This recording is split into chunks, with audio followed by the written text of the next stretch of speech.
নমস্কার, গ্রিনকো ইঞ্জিনিয়ার্সের তরফ থেকে আমি সুরজিৎ চৌধুরী বলছি। আজকে আপনাদেরকে grand 2500 venturi jet submersible aerator পাম্পের সম্পর্কে বলবো। এটা হচ্ছে grand 2500 venturi jet submersible aerator pump. এই পাম্পে এখান থেকে সাকশান হবে, সাকশান হয়ে উপরে গিয়ে বেরোচ্ছে।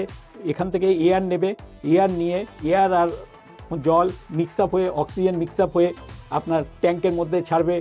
আর যখন ফিটিংস করবেন ভেঞ্চুরি জেট অ্যারেটার, সবসময় মাথায় রাখবেন এখানে একটা অ্যারো চিহ্ন রয়েছে, সেই অ্যারো চিহ্নটা দিয়ে যেন জলটা বাইরের দিকে বেরোয়, এবং পাম্পের এই ছোট দিকটা থাকবে এই দিকে এবং বড় দিকটা থাকবে দিকে জলের দিকে। গ্র্যান্ড অর্গানিক ফিশ ফার্মিং ট্যাঙ্কের মধ্যে এই পাম্প লাগানো রয়েছে। এই পাম্পের সাহায্যে ফিশ ট্যাঙ্কের ভেতর ওয়াটার পুরো সার্কুলেশন করানো হচ্ছে, সঙ্গে অ্যারেশনও করা হয়। এখন এই ট্যাঙ্কে কই মাছ চাষ করা হচ্ছে রুফটপে।